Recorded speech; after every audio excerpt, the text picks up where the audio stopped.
Pila-pila ang nasa 180 Chinese POGO workers nang dalhin sila sa NAIA Terminal 1 para sa kanilang deportation. Bit-bit nila ang kanilang mga gamit, na ang ilan nakalagay sa trash bag. Nakaposas rin sila gamit ang cable tie.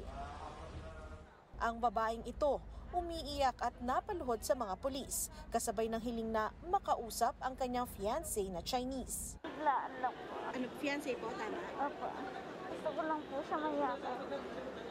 Bago umalis. Opo. Pero hindi umubra ang kanyang pakiusap. Yes po, kaso bawal na po lumapit nun eh. Ang mga pinadeport ay illegal POGO workers na nahuli sa niraid na scam hub sa Pasay noong Oktubre. Nabisto ring mayroon doong prostitution den at torture chamber. Sila yung mga may hawak ng mga computers na dinat na natin dito sa Nasdaq.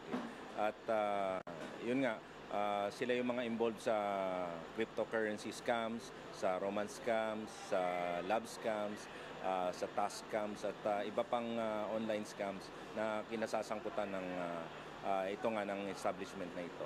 Walang working visa ang mga Chinese kaya idineklara silang undesirable aliens. Ibig sabihin, blacklisted na sila sa bansa.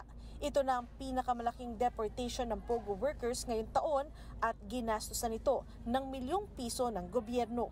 Bigay mo sa kanila yung mga dapat na ibigay. Kung may mga sakit po sila, pinadadala po natin sa ospital. Dumating rin ang ilang representative mula Chinese Embassy. Bantay sarado rin ang mga ito ng mga pulis. Unang batch pa lang ito ng mga ipadideport. Asahan pa raw ang deportation sa susunod na mga linggo.